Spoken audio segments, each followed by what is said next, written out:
Let me begin with questions here, beginning with you, Mr. Jorjani. You are certainly not the first nominee who's worked somewhere else in the past, but in your case, I suspect there's going to be some interest in your work and how it will affect your work going forward within the department.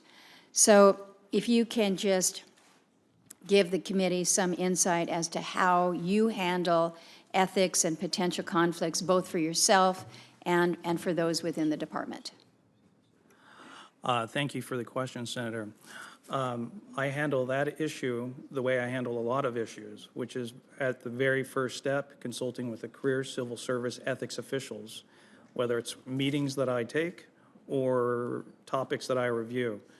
The role of ethics is incredibly important to the U.S. Department of the Interior. And just to build out from my past experiences working focused on compliance and the legal component, but also at the U.S. Department of the Interior, the role of the Ethics Office is incredibly important. Secretary Bernhardt has prioritized it as a top priority, and we look forward to continuing the reforms, the massive reforms we already have underway, including the hiring of 42 career ethics officials, on schedule to hire another 25 by the end of this fiscal year, additional training, additional professionalization of the Corps, but making sure from top to bottom everybody understands the importance of ethics. It's not optional, it's a core part of what we're seeking to accomplish.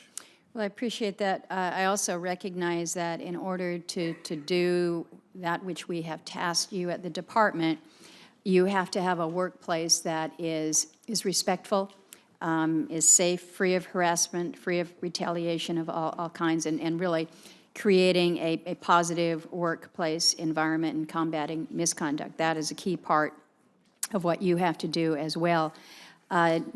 You've been there as principal deputy solicitor for some time. What have you done in terms of either specific policies or practices to improve the department's workplace environment and really the morale as well within the department and each of its bureaus, because that too is important?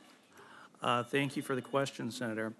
The first thing is at the policy level is the issuance of Personnel Bulletin 1801, which established broad-reaching criteria to address the issue of workforce harassment, not just protected classes and not just what is the legal definition of harassment, but trying to be proactive in addressing the issues of workplace harassment.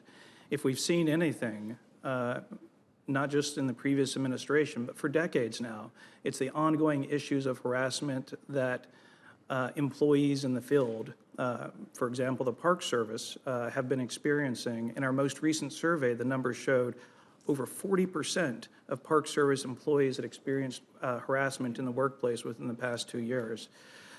Kudos to the entire team, not just Secretary Bernhardt, but the Employment and Labor Law Unit for pursuing this issue aggressively. It is something we take very, very seriously and are allocating significant resources to. It's part of an ongoing process. We're not there yet, but it remains a top priority.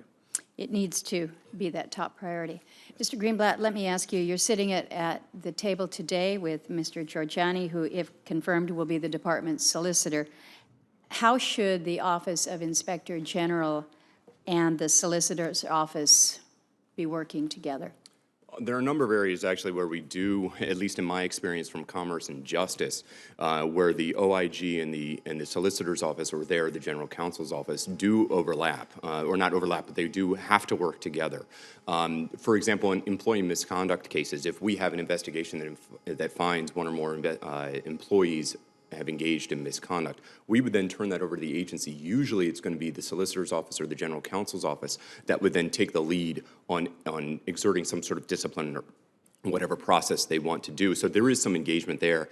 And then there's also, if we find misconduct with respect to contractors or grant recipients, then we would proceed with the suspension and debarment to stop more money going to those bad contractors or grant recipients. That, again, usually would go through the General Counsel's Office, or in this case, the Solicitor's Office.